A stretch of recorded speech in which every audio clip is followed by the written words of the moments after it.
Does that work? Oh, are we online now? That is now recording. Thank you. Shall we start, or shall Yeah, we give Steve? Steve's arrived. I'm just letting him in. Just switching off my printer.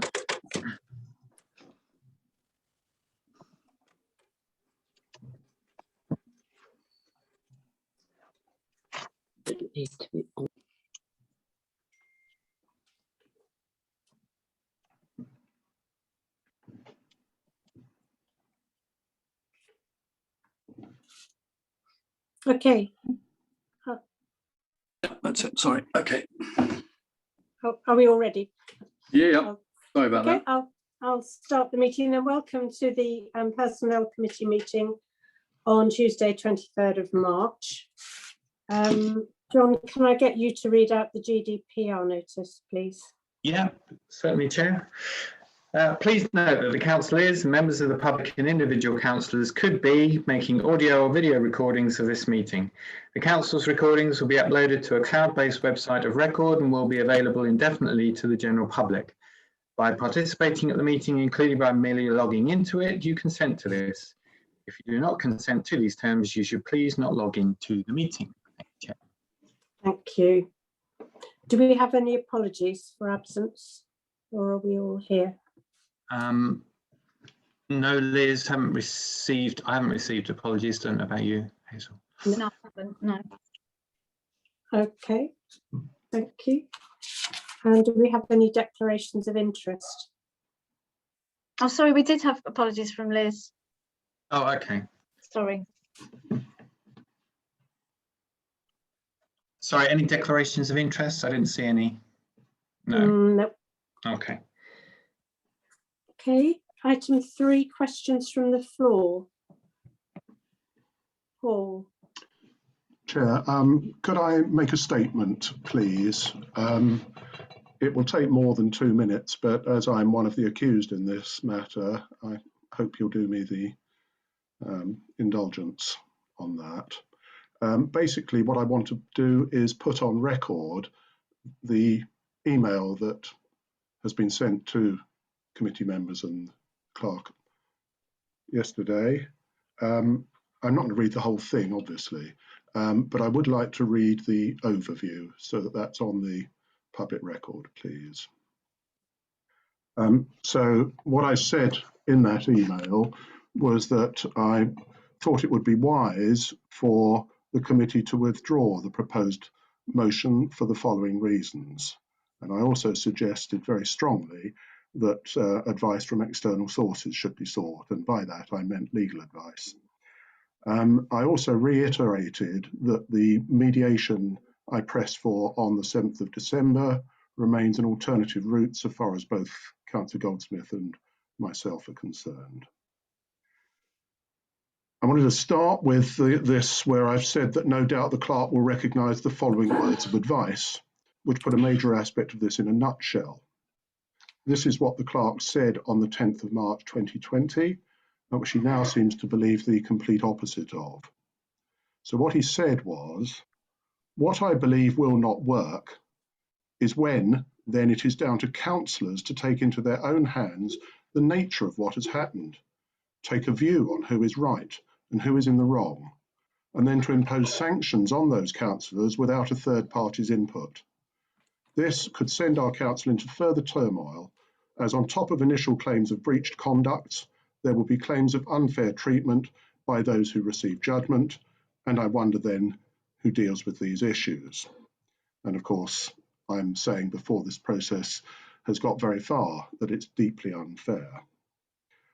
So apart from the clerk's statement of the negative effects of this process will have on the council, just when we're supposed to be trying to achieve better working relationships, the overriding point is that what was intended concerning Councillor Goldsmith, well, indeed what is intended concerning Councillor Goldsmith and me, is unlawful, in part because of the very unfairness to which the clerk's statement alluded.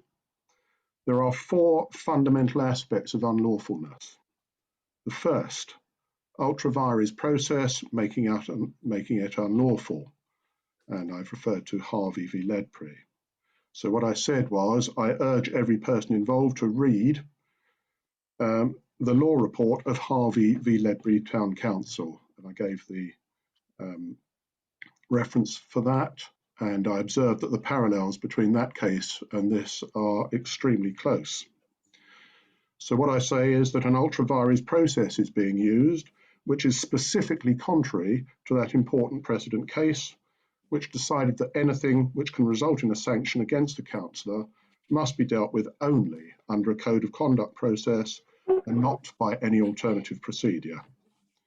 Among other things, this is because, firstly, the important safeguard of the independent person's involvement is being evaded, contrary to the Localism Act. And secondly, what is said by elected politicians, which includes parish councillors, is subject to enhanced protection under Article 10 of the Human Rights Act. And that protection extends to all matters of public administration and public concern, including comments about the adequacy or inadequacy of performance of public duties by others. And I've given the law report of EoM details there. Any proposed infringement of that enhanced protection needs the careful safeguards laid down in the Localism Act, and those safeguards are being evaded here. Harvey v Ledbury is precisely why SBC's adopted dignity at work and overarching protocol policies, which incidentally are improperly not being followed, were amended and adopted in their current form to ensure they reflected the legal position, and so only the code could be used when sanctions are sought against any councillor. Despite this, the committee is attempting to use a different process to impose sanctions on us. Second, flawed investigation and determination procedures making the process unlawful. The whole investigation, presentation of evidence, and determination process is very deeply flawed. Compare the hugely superior process, which included an appeal provision, which was adopted in Ledbury, and which was still ruled insufficient and therefore unlawful. And I've given a lot more detail about that in the bit that isn't the summary that I'm reading. Thirdly, actual and apparent bias making the process unlawful. The process being used against us is heavily tainted by both apparent and actual bias. Anyone who has been watching the news recently will know about Alex Salmond having the probe against him set aside because it was tainted by apparent bias. The law on bias is abundantly clear and was confirmed by the House of Lords in McGill v Porter, and again I've given the reference to that, which took into account the Human Rights Act right to a fair hearing from an independent tribunal, to Strasbourg jurisprudence regarding Article 10, as well as English and Scottish jurisprudence. The court there said that the question is whether the fair-minded and informed observer, having considered the facts, would conclude that there was a real possibility that the tribunal was biased. And please note that the test for a flawed process is the relatively low bar of a possibility of bias, not a probability. Now, I've set out 10 reasons in the longer version of this for the bias being clear. I'm hesitating about whether to read them or not. Point of order, please. Yes, Steve. We are showing, I think the chair is showing a lot of latitude as requested, but we are now at 5 minutes. Well, there's 15 minutes allowed. Just in case you were thinking of reading all 10. Well, we've got 15 minutes for public question time, and given the seriousness of this and the fact that we are being accused of something, and I say that this is an unlawful process, perhaps you would indulge me by letting me list the 10 items. I won't read them in. No, actually, I won't. You know what they are. The fourth unlawful matter making this unlawful is the intended outcome making the process unlawful. If the intended sanction preventing we two councillors from contact the office was achieved, then this would unlawfully fetter us by preventing us from undertaking important aspects of our role as elected representatives of members of SBC. And that includes our enhanced rights as elected representatives under Article 10, and the detail of that is also set out in the full email. Where a sanction is sought, as it is against Councillor Goldsmith and me, there are only two potential appropriate and lawful courses of action compliant with Harvey v Ledbury, and these are set out in SPC's adopted policies which are not being followed. Firstly, the clerk and or the deputy clerk can raise a grievance against SPC as their employer, which then needs to be dealt with in accordance with the adopted grievance procedure. That will mean either A, informal resolution, perhaps involving mediation, and this has been repeatedly suggested, and I say yet again that Councillor Goldsmith think that is a route which could be fruitful, although I'm rapidly beginning to think the opposite, given the lack of any response to the repeated attempts. And secondly, a formal evidence-based process involving external independent third parties to reach a balanced and fair determination. Councillor Goldsmith and I would also welcome that, so that we are either exonerated by a fair process or any appropriate sanctions are imposed through one. And the second alternative route is that anyone, including the clerk and deputy clerk, could make a formal evidence-based code of conduct complaint direct to HDC. I just want to make the further observation that no councillor can be given executive power to screen or censor another councillor's emails, which is what I understand is likely to be proposed by this committee.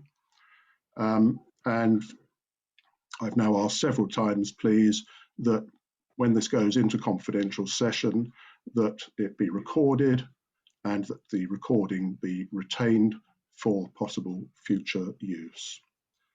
I've also asked that if the committee decides to press on unlawfully, it notifies me immediately after this meeting as to the motion which I face on Thursday, so that I can act accordingly, please. And I would finally just like to say, I see no reason for this to go into confidential session. Thank you very much for your indulgence, Chair. Thank you, Paul. We will no doubt be taking your points into discussion later on. We will have your email from yesterday. So, Rodney, can you unmute if you wish to speak? Yeah. No, it's just to say that I agree with obviously everything that Councillor Campbell has said. I won't repeat anything. That's what I agree with. So just putting it on record. Okay, thank you, Rodney. Okay, can we move on to the next item, please? Minutes of the previous meeting to approve as a true and fair record the minutes of the Personnel Committee meeting held on the 24th of February 2021. I'm happy to propose them. I have a seconder. Tim, thank you. All those in favour? That's unanimous, thank you. Thank you. Okay, I am going to move a motion to move into confidential session to resolve under the Public Bodies (Admissions to Meetings) Act 1960 in accordance with Standing Orders 3D to exclude the press and public on the grounds that the confidential matters to be discussed under item 6 may involve disclosure of personal or privileged information which would be inappropriate to put in the public domain. Can I have a seconder for that, please? Joanna, thank you. Those in favour? That's unanimous, Chair. Thank you. Okay, thank you. Okay. Okay. Yeah. So before I leave, could I please have an assurance that the outcome of this will be notified to me immediately afterwards, please? I don't think I can give you an assurance that will be the case because I'm not sure how long the meeting will go on for. So you won't get it immediately after the meeting's finished. And I've John. Well, shall I say, Paul and Rodney, that if not tonight, and I don't know how long, but I will make it the very, very first thing I do tomorrow morning if I don't manage to do it tonight. Okay, but it would be useful just to know whether the motion, what the wording of the motion. I mean, I imagine it'd only take 5 minutes to do that. Yes, well, we'll see if we can do it tonight. If not, the very first thing tomorrow morning, Paul and I'm Rodney. obliged. Thank you. Okay, thank you both. Hazel, are you going to stop the recording? I am stopping the recording. And Paul and